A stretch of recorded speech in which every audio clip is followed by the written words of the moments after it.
안락사를 편안하게 품위를 지키며 죽을 권리라고 합니다. 안락사에는 두 가지 종류가 있습니다. 소극적 안락사와 적극적 안락사가 있습니다. 소극적 안락사는 연명치료 중단이라고 하는데요. 회생 가능성이 없는 환자에 대한 연명치료를 중단하는 것을 말합니다. 우리나라에서 이미 시행하고 있습니다.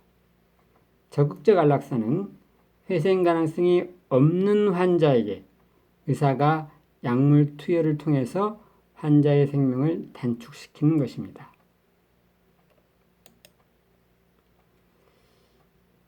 소극적 안락사는 우리나라에서 이미 시행하고 있고요. 여기에 적극적 안락사까지 시행을 할 것이냐 말 것이냐를 두고 찬반 논란이 팽팽합니다. 먼저 찬성 입장 살펴보겠습니다. 첫 번째, 불치병으로 고통받는 환자에게 선택권을 줘야 한다. 그러니까 환자 스스로 자기결정권을 행사해서 고통 없는 죽음을 선택할 수 있어야 한다는 겁니다. 그것이 행복 추구권이라는 헌법적 가치에 부합한다 하는 얘기고요. 두 번째가 환자 가족도 생각해야 한다.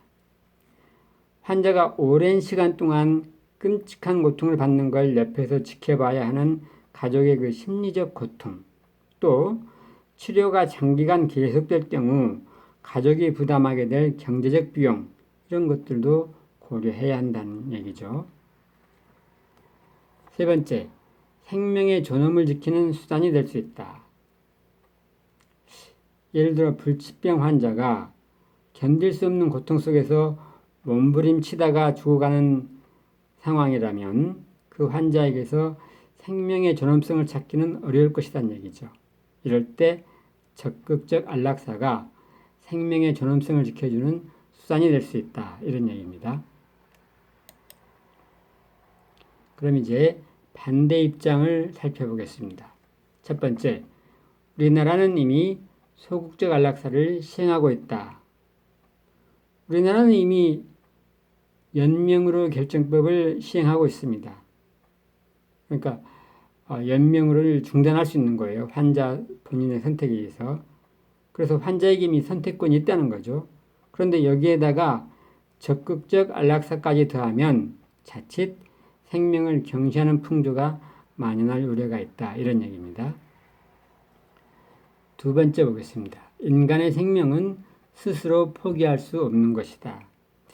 이건 좀 종교적인 측면하고 연결되어 있는데요.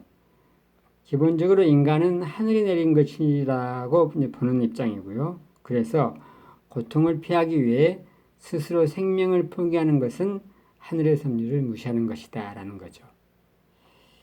세 번째 근거는 환자가 원치 않는 안락사를 결심할 우려가 있다는 겁니다. 예를 들자면 환자가 가족에 대한 미안한 마음에서 원치 않는 안락사를 결심할 수 있다는 거죠. 실제로 2019년 서울신문 설문조사에 따르면 안락사를 원하는 이유 중에 첫 번째 이유가 뭐냐면 가족 등 주변에 부담을 주고 싶지 않아서 이게 48.4%로 가장 비율이 높았다고 합니다.